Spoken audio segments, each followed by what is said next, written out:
Pernahkah kalian merasa bahwa setiap gerak langkah kita di dunia ini tidaklah benar-benar bebas sebagaimana mestinya?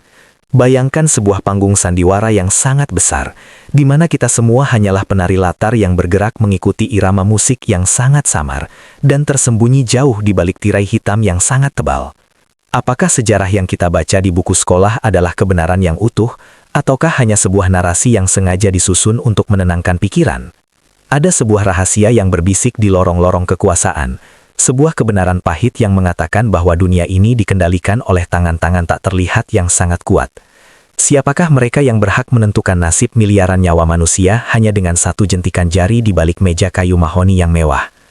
Elit global bukanlah sekadar mitos perkotaan atau bumbu penyedap dalam teori konspirasi yang liar, melainkan sebuah entitas nyata yang telah menanamkan pengaruhnya sejak berabad-abad yang lalu secara rahasia. Mari kita menyelami lebih dalam ke dalam lubang kelinci yang gelap ini, di mana cahaya kebenaran seringkali sengaja dipadamkan oleh mereka. Kita akan menelusuri jejak-jejak kaki yang tertinggal di atas pasir waktu, mencari tahu siapa sebenarnya arsitek utama yang membangun peradaban modern kita dengan agenda yang sangat misterius. Sejarah mencatat nama-nama besar, dinasti perbankan yang memiliki kekayaan lebih dari gabungan harta beberapa negara berdaulat di seluruh dunia ini. Mereka adalah keluarga-keluarga yang tidak pernah muncul dalam daftar orang terkaya versi majalah populer, karena kekuasaan sejati tidak butuh pengakuan publik atau sorotan kamera yang sangat menyilaukan. Di balik kemegahan gedung-gedung pencakar langit yang menjulang tinggi, terdapat sebuah jejaring yang menghubungkan politik, ekonomi, dan teknologi secara sangat erat. Mereka mengendalikan aliran uang, menentukan siapa yang akan menang dalam peperangan, dan mengatur krisis ekonomi global untuk keuntungan pribadi yang sangat besar dan tidak terbatas oleh aturan hukum.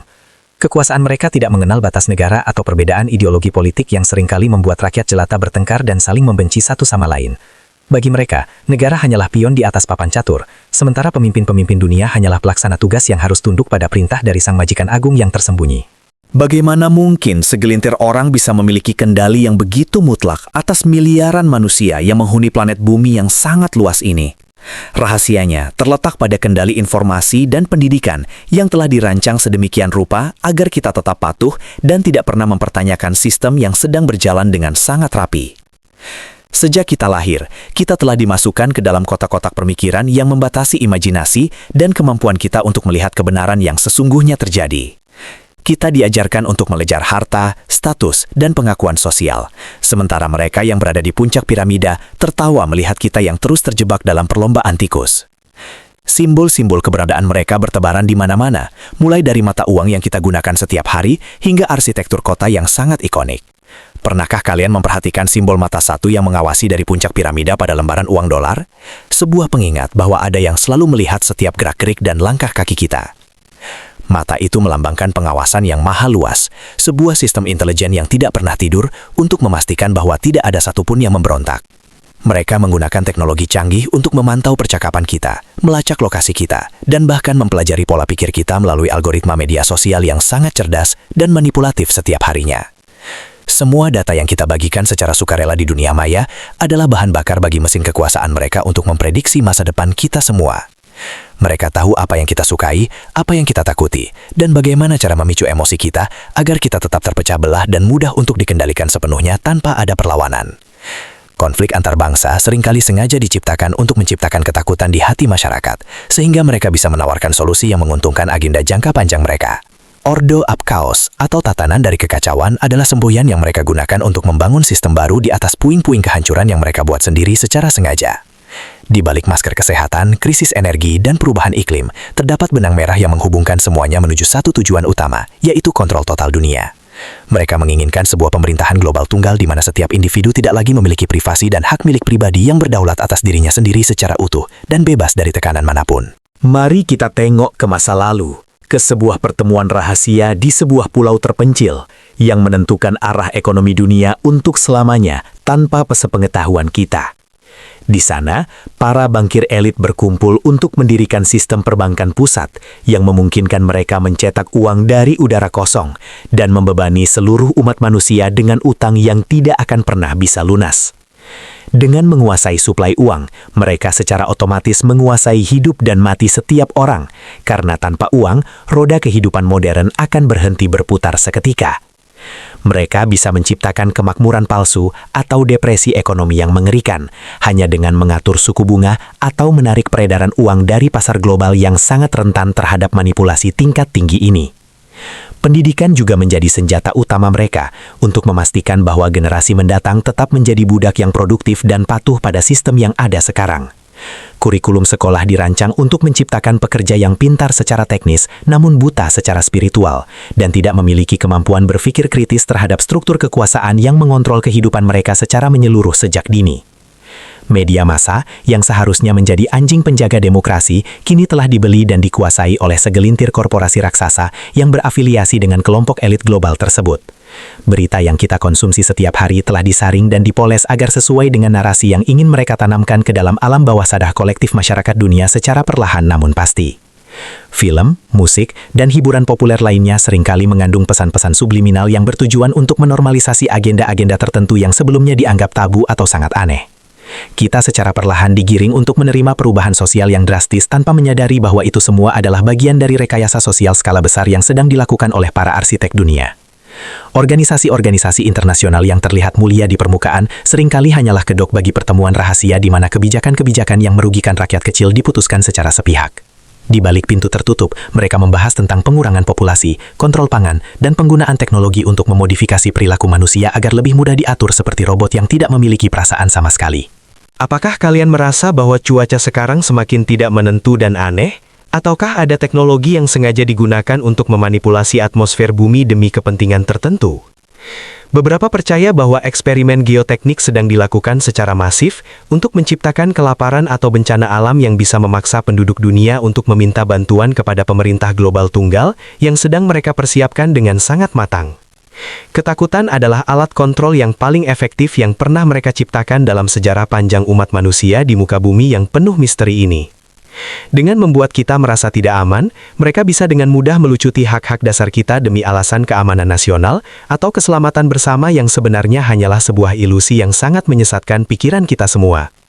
Bayangkan jika suatu hari nanti semua transaksi fisik dihapuskan dan kita dipaksa untuk menggunakan mata uang digital yang bisa dipantau dan dikunci kapan saja. Itu adalah puncak dari rencana mereka. Sebuah penjara digital di mana setiap kepatuhan akan diberi hadiah dan setiap pembangkangan akan dihukum dengan pemutusan akses terhadap sumber daya kehidupan yang paling mendasar sekalipun bagi kita semua. Namun, di tengah kegelapan yang menyelimuti dunia ini, ada segelintir orang yang mulai terbangun dari tidurnya dan melihat kenyataan pahit yang sedang terjadi di depan mata. Mereka mulai menghubungkan titik-titik yang tersebar, membaca sandi-sandi yang tersembunyi, dan menyebarkan kebenaran meskipun harus menghadapi resiko yang sangat besar bagi keselamatan nyawa dan keluarga mereka sendiri yang tercinta. Pertempuran sesungguhnya bukanlah antara negara satu dengan negara lainnya, melainkan antara manusia bebas melawan sistem perbudakan modern yang sangat halus dan terorganisir dengan rapi. Ini adalah perang memperebutkan jiwa dan pikiran manusia, di mana senjata utamanya bukanlah peluru atau bom, melainkan informasi yang benar dan kesadaran spiritual yang sangat mendalam dari setiap individu yang ada. Saat kita mulai menyadari peran mereka dalam sejarah, kita akan melihat bahwa banyak peristiwa besar dunia hanyalah bagian dari skenario yang sudah ditulis jauh sebelumnya. Revolusi, perang saudara, hingga jatuhnya kekaisaran-kekaisaran besar. Semuanya memiliki jejak keterlibatan para elit global yang selalu mengambil keuntungan dari setiap darah yang tumpah di atas tanah yang mereka klaim milik mereka secara rahasia. Apakah kita akan terus menjadi penonton yang pasif, sementara masa depan anak cucu kita sedang dipertaruhkan oleh segelintir orang yang haus akan kekuasaan yang mutlak? Ataukah kita akan mulai membuka mata, telinga dan hati kita untuk melihat pola-pola yang selama ini sengaja disembunyikan di balik gemerlapnya dunia modern yang penuh dengan tipu daya dan kepalsuan yang sangat nyata ini? Latar belakang dari semua ini membawa kita pada sebuah pertanyaan yang sangat mendasar. Siapa sebenarnya yang memberi mereka hak untuk memerintah dunia tanpa persetujuan kita? Apakah ini adalah rencana yang sudah ada sejak ribuan tahun yang lalu, yang diwariskan secara turun-temurun melalui garis darah tertentu yang merasa diri mereka lebih mulia daripada manusia biasa lainnya di planet ini? Konflik mulai memanas ketika teknologi yang seharusnya membebaskan manusia, justru digunakan untuk mengurung manusia dalam pengawasan yang tidak terbatas dan sangat kejam tanpa ampun sedikitpun. Kita sedang berdiri di ambang pintu perubahan besar, di mana rahasia-rahasia gelap ini mulai terkuak satu persatu ke permukaan, dan memicu amarah bagi mereka yang selama ini sudah dibohongi secara sistematis dan terstruktur. Ketegangan ini akan mencapai puncaknya ketika agenda mereka mulai bersentuhan langsung dengan kedaulatan diri kita sebagai manusia yang merdeka, dan memiliki kehendak bebas yang diberikan Tuhan. Saat itulah, topeng mereka akan terlepas dan kita akan melihat wajah asli dari sang pengendali dunia yang selama ini bersembunyi di balik bayang-bayang kekuasaan yang sangat kelam, dan penuh dengan aroma kematian yang sangat menusuk hidung. Ketika tirai perlahan mulai tersingkap, kita menyadari bahwa konflik yang terjadi di dunia ini bukanlah sebuah kebetulan yang malang. Setiap krisis, baik itu pandemi yang melumpuhkan dunia, maupun keruntuhan ekonomi yang tiba-tiba, adalah instrumen yang digunakan untuk mempererat cengkraman mereka. Ketegangan kini mencapai puncaknya saat teknologi biometrik dan identitas digital mulai dipaksakan kepada setiap penduduk bumi dengan alasan kemudahan akses. Di balik janji efisiensi tersebut, tersembunyi sebuah rencana besar untuk memetakan setiap detak jantung, pola pikir, dan kepatuhan kita terhadap sistem global. Inilah masa di mana privasi menjadi barang mewah yang tidak lagi dimiliki oleh rakyat jelata yang terjebak dalam jaring laba-laba digital. Mereka yang menolak untuk tunduk pada aturan baru ini akan perlahan-lahan dikucilkan dari sistem sosial, kehilangan akses perbankan, hingga hak untuk melakukan perjalanan. Puncak dari konspirasi ini adalah penghapusan kedaulatan individu secara total, di mana manusia hanya dianggap sebagai aset produksi dalam lembaran neraca mereka. Elit global tidak lagi bersembunyi di balik bayang-bayang, melainkan mulai memaksakan agenda mereka secara terang-terangan melalui organisasi-organisasi dunia yang tampak sangat berwibawa. Pertemuan tahunan di tempat-tempat terpencil kini menjadi ajang bagi mereka untuk mendikte kebijakan negara-negara berdaulat tanpa perlu melakukan proses pemungutan suara. Para pemimpin dunia yang kita pilih dengan harapan besar, ternyata hanyalah pelaksana teknis yang harus menyetujui kontrak jangka panjang yang merugikan rakyat. Klimaks dari narasi kelam ini terjadi saat manusia mulai menyadari bahwa tubuh mereka sendiri pun ingin dikuasai melalui intervensi teknologi yang sangat dalam. Penggabungan antara kecerdasan buatan dengan biologi manusia bukan lagi sekadar cerita fiksi ilmiah, melainkan ambisi nyata para elit untuk menciptakan kahta manusia baru. Mereka memimpikan sebuah dunia di mana emosi manusia bisa dipadamkan, dan keinginan untuk memberontak bisa dihilangkan melalui frekuensi sinyal yang tidak terlihat mata. Ini adalah peperangan terakhir bagi umat manusia, sebuah pertempuran untuk mempertahankan esensi jiwa kita dari mesin kekuasaan yang tidak memiliki rasa belas kasihan. Bayangkan sebuah malam di mana seluruh transaksi uang tunai dihentikan secara permanen, dan setiap butir beras yang Anda beli harus melalui persetujuan algoritma. Jika skor kepatuhan sosial Anda rendah karena pendapat yang kritis, maka perut Anda dan keluarga Anda akan dibiarkan lapar tanpa ada pertolongan sama sekali. Inilah bentuk perbudakan modern yang paling sempurna, karena penjara yang mereka bangun tidak memiliki jeruji besi yang bisa dilihat oleh mata telanjang. Kita dikurung dalam kenyamanan semu dan hiburan yang melenakan, sehingga kita tidak menyadari bahwa kebebasan kita telah dirampas secara perlahan namun sangat mematikan. Ketakutan akan kekacauan global seringkali sengaja diledakkan untuk membuat masyarakat memohon perlindungan dari otoritas pusat yang sebenarnya adalah dalang di balik kekacauan itu. Mereka menciptakan masalah, menunggu reaksi kemarahan publik, lalu menawarkan solusi yang sudah mereka siapkan bertahun-tahun sebelumnya untuk memperluas kekuasaan mereka yang tanpa batas. Namun, di tengah tekanan yang begitu hebat, sebuah kesadaran kolektif mulai tumbuh, seperti tunas kecil di tengah padang gurun yang sangat gersang. Manusia mulai mempertanyakan narasi media arus utama dan mencari sumber kebenaran yang tidak bisa disensor oleh algoritma cerdas milik para penguasa elit global. Resolusi dari segala ketakutan ini bukanlah melalui kekerasan fisik yang destruktif, melainkan melalui keberanian untuk berkata tidak pada sistem yang tidak adil. Kekuatan sejati para elit global sebenarnya terletak pada kepatuhan kita, dan saat kita berhenti memberi mereka makan, sistem itu akan runtuh dengan sendirinya. Pesan moral yang tersirat dalam kegelapan ini adalah bahwa pengetahuan adalah senjata yang paling mematikan bagi mereka yang ingin terus menyembunyikan kebenaran. Jangan pernah membiarkan rasa takut mematikan akal sehat dan hati nurani Anda, karena disitulah benteng terakhir kemanusiaan kita tetap berdiri dengan tegak. Kita harus belajar untuk mandiri, membangun komunitas yang solid, dan melepaskan ketergantungan kita pada sistem-sistem besar yang dikendalikan oleh tangan-tangan jahat yang tersembunyi. Kebebasan bukanlah sesuatu yang diberikan oleh pemerintah atau organisasi dunia, melainkan hak suci yang harus dijaga dengan kewaspadaan yang tidak pernah padam. Dunia mungkin memang sedang dikuasai oleh elit global dengan segala rencana gelap mereka yang sangat rumit dan terlihat mustahil untuk dikalahkan oleh kita. Namun ingatlah bahwa tidak ada kekuasaan di atas bumi ini yang bersifat abadi, terutama jika kekuasaan itu dibangun di atas fondasi kebohongan dan penindasan.